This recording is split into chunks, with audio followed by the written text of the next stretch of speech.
দেশটা হচ্ছে এক একটা রাজনৈতিক এক একটা সময় এক একটা দলের। যখন যে দল ক্ষমতায় থাকে তখন তাদের।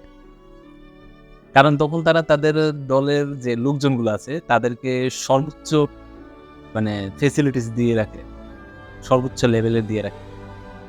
আর আমরা জনগণ হচ্ছে আপনার অতিথির মতো। খাবো-দাবো, ঘুমাবো, চলে যাব। কিন্তু কোনো নিয়মত যদি পোষণ করেন তাহলে আপনাকে বিভিন্ন দলে ট্যাগ দেওয়া হবে। যেটা আগেও দেওয়া হয়তো এখনো দেয়। ভিন্নমত দমনের যে একটা প্রচেষ্টা, এটা শুরু তো কি ছিল, এখনো আছে, ভবিষ্যতে থাকবে। এটা থাকবে। কারণ যেই দল সমালোচনা সহ্য করতে পারে না, সেই দল স্বৈরাচারী হবেই হবে। দেখেন, বিপ্লব করার সময় সবগুলা দল একসাথে হয়েছিল। কেন হয়েছিল? কারণ হচ্ছে তাদের লক্ষ্য একটাই ছিল যে স্বৈরাচারী হটাও। ওরা কিন্তু একটাও একটা দল আর একটা দলের গালাগালি করতো, দেখতেও পারতো না। কিন্তু ক্ষমতার লোভে সবগুলো একসাথে হয়েছে। হয় বিপ্লব করলো, স্বৈরাচারী হটাইলো। এখন দেখেন তারা নিজেদের মধ্যে কামড়াকামড়ি শুরু হয়ে গেছে, ক্ষমতার কামড়াকামড়ি বলে, যাই বলে।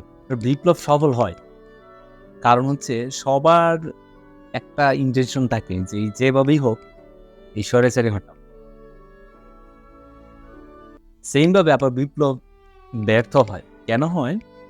বিপ্লব হওয়ার পরে তাদের যে সফলতা, এই শ্রেষ্ঠত্ব ভাগাভাগি নিয়ে তারা তখন নিজেদের মধ্যে বিভাজন সৃষ্টি হয়, বিভিন্ন দলে বিভক্ত হয়ে যায়, তখন বিপ্লব ব্যর্থ হয়ে যায়।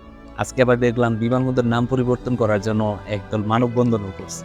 আমার নেতা, আমার দল, আমার ধর্ম, আমার জাত, এসবের ঊর্ধ্বে যেদিন আমাদের বাংলাদেশ ভাবতে পারবে, সেদিন মানুষ বিপ্লবের সফলতা উপভোগ করতে পারবে। তবে হ্যাঁ, যাওয়ার আগে একটা কথা বলে যাই, সেটা হচ্ছে আমি দেখলাম যে ধর্মভিত্তিক রাজনীতি নিয়ে কিছু কথা হচ্ছে। ধর্ম ব্যবসায়ের গল্প যখন লাল সাল উপন্যাসে তুলে ধরে তখন সেটাকে তারা আধুনিকতাবাদ বলে। কিন্তু কিন্তু লাল সালের মতো হাজারো মসজিদরা যখন মাজার কেন্দ্রিক ব্যবসা শুরু করে, সেটার বিরুদ্ধে করলে তখন আবার মৌলবাদ বলে।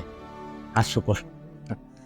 আর পক্ষান্তরে দেখবেন একদল শিক্ষিত সমাজের লোকজন বা অশিক্ষিত সমাজের লোকজন তারা মাজার ঢালাভাবে ভেঙে নিজেদেরকে তৌহিদি জনতা, একদিনের ইমানদার হিসেবে অন্তত প্রতিষ্ঠা করার জন্য চেষ্টা করতেছে। এটা হচ্ছে তাদের ব্যক্তি স্বার্থে। তারা ধর্ম স্বার্থে কোনো কাজ করে না। ধর্ম স্বার্থে কিন্তু কাজ করার আগে অবশ্যই আপনাকে আঘাত প্রতিঘাত এই বিষয়গুলো মাথায় রাখতে হবে। আমাদের দেশের দুই প্রকারের লোকজনরাই সব নষ্টের মুখ। এরা সুযোগ বুঝে কথা বলে, আবার সুযোগ বুঝে কাজ করে, সুযোগ হাতছাড়া করতে চায়। ধর্ম রাজনীতি নিষেধ করার আপনি কে? পৃথিবীর অনেক দেশে ধর্ম রাজনীতি আছে।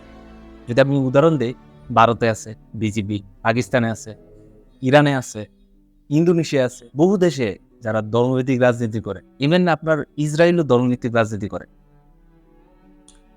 ধর্মভিত্তিক রাজনীতি থাকবে, এদেশে ধর্মভিত্তিক রাজনীতি থাকবে, গণতন্ত্র থাকবে, সমাজতন্ত্র থাকবে, জাতীয়তাবাদ তন্ত্র থাকবে, সাম্যবাদী থাকবে, সব থাকবে। রাষ্ট্রবিরোধী ব্যতীত সব তন্ত্রই থাকবে। বাধা দেওয়ার আপনি কি?